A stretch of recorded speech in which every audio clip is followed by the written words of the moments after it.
এই জায়গায় তো আমি ব্যর্থ, বরাবরই ব্যর্থ। দেখতেই পাচ্ছেন আমি এখনো সিঙ্গেল আছি। এই বসন্তটাও আমার একাই কাটলো এবং ভ্যালেন্টাইনটাও আমার একাই কাটলো। পরিবারের সাথেই ছিলাম।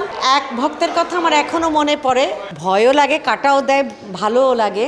এমন কোনো আমার জন্মদিন ছিল না প্রায় 5 বছর, এবং এমন কোনো ভ্যালেন্টাইন ছিল না, এমন কোনো ঈদের দিন ছিল না 5 বছর ধরে যে সে আমার দরজার গোড়ায় ফুল না দিয়ে গেছে। দীর্ঘ 5 বছর। কিন্তু আমি তাকে চিনিও না, জানিও না, তার সাথে আমার কখনো কথাও হয়নি। যেই চিঠি পেতাম বা প্রপোজ করতো সেটা আমার আম্মুকে আমি যে বলে দিতাম। আর চিঠি আমার পড়া হতো না, আমার মা আর আমার বোন পড়তো আর হাসতো।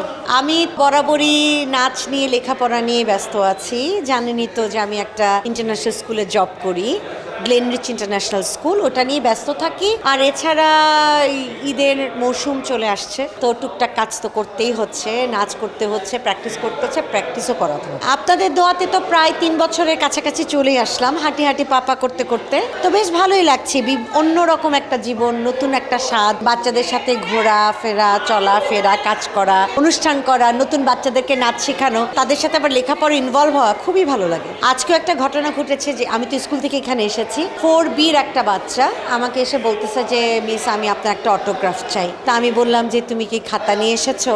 বলে হ্যাঁ মিস, খাতা তো ব্যাগে। আমি বললাম কোথায় দিব? আমাকে হাত দিয়ে বলো যে হাতে। আর আমার হাতে তো থাকবে না, উড়ে যাবে। কালকে তুমি পেপার নিয়ে আসো, দিব। এরকম অহরহ। এবং কখনো যদি আমি দেখাতে পারি আপনাদেরকে যে আমার পুরো স্টুডিও, মানে ড্যান্স স্টুডিওতে দেয়ালটা ভরে গিয়েছে আমার বাচ্চাদের কমিটমেন্টে বা কমেন্টে এবং আমার ভালোবাসাতে, ওদের ভালোবাসাতে। এই জায়গায় তো আমি ব্যর্থ, বরাবরই ব্যর্থ। দেখতেই পাচ্ছেন আমি এখনো সিঙ্গেল আছি। এই বসন্তটাও আমার একাই কাটলো এবং ভ্যালেন্টাইনটাও আমার একাই কাটলো।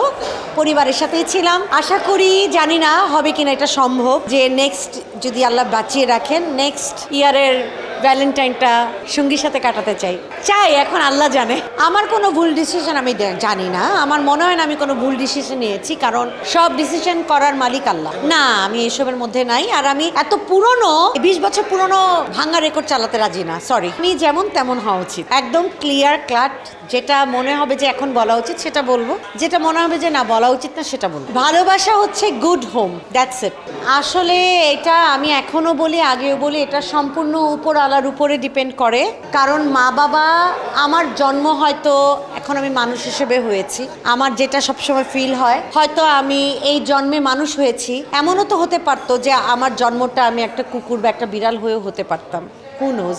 আল্লাহ কার ঘরে কাকে দেয় আমরা কিছুই জানি না। সো আমি মনে করি সম্পূর্ণ কিছু সৃষ্টিকর্তা আল্লাহরই নির্ধারিত, এবং অবশ্যই সবাই চাবে একটা ভালো স্বামী, সবাই চাবে একটা ভালো স্ত্রী, সবাই চাবে তার মা বাবার মধ্যে কোনো দ্বন্দ্ব না থাকুক। এই পরিবারটাই আমরা ভালোবাসি এবং বাংলাদেশের প্রত্যেকটা মানুষ এই পরিবার ভালোবাসে। হ্যাঁ, এরকম অনেক হয়েছে। আমি তখন অনেক ছোট, আমি উঠতি, কাজ করছি।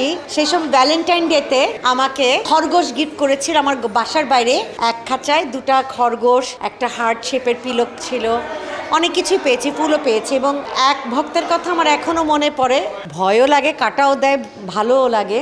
এমন কোনো আমার জন্মদিন ছিল না প্রায় 5 বছর, এবং এমন কোনো ভ্যালেন্টাইন ছিল না, এমন কোনো ঈদের দিন ছিল না 5 বছর ধরে যে সে আমার দরজার গোড়ায় ফুল না দিয়ে গেছে। দীর্ঘ 5 বছর। কিন্তু আমি তাকে চিনিও না, জানিও না, তার সাথে আমার কখনো কথাও হয়নি। এটা আমার খুব আনন্দও দেয়, আবার ভয়ও লাগে অনেক অনেক। এবং মজার বিষয় হয়েছে যে আমাকে কে প্রপোজ করলে আমি যেই চিঠি পেতাম বা প্রপোজ করতো সেটা আমার আম্মুকে আমি যে বলে দিতাম। আর চিঠি আমার পড়া হতো না, আমার মা আর আমার বোন পড়তো আর হাসতো। একদম সত্য কথা। তখন তো অনেক ছোট ছিলাম, নিশ্চয়ই লেখাপড়াটাই আগে। সো ওই জায়গা থেকে প্রেম ভালোবাসাটা অনেক দূরেই ছিল। আর আসলে আমার আমার বোন, আমার ফ্যামিলি এত কাছের, একদম ফ্রেন্ডের মতো, যার জন্য কি কেউ প্রপোজাল করলে আমি কাঁদতে কাঁদতে চলে যেয়ে বলতাম আম্মু আমাকেও এটা বলেছে, বা আমাকে সিঁড়িতে দাঁড়িয়ে, রাস্তায় দাঁড়িয়ে আটকে যদি কেউ চিঠি দিত সেটা যে আম্মুকে দিয়ে দিতাম। আমার দোষ, আমি অনেক বেশি কথা বলি, আমি মাঝে মাঝে হঠাৎ করে হুট করে রেগে যাই। আরেকটা দোষ, পশু পাখির সাথে কেউ যদি অন্যায় করে আমি খুবই কষ্ট পাই এবং তার উপরে আমি প্রতিবাদ করি। ভালো দিক, আমি অনেক অনেস্ট কথা বলবো, আমি অনেক দয়ালু।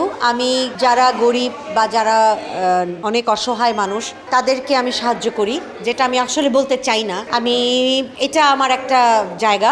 আরেকটা জায়গা, আমি অ্যানিমাল লাভার চরম পরিমাণের। আমি পশু পাখির জন্য কিছু করতে চাই, যে আমি করে আসছি সেটাও আমি বলবো না, কিন্তু আমি অনেক করি, কিন্তু আমি এটা এক্সপোজ করতে চাই না। এটা হচ্ছে আমার 3 নম্বর গুণ।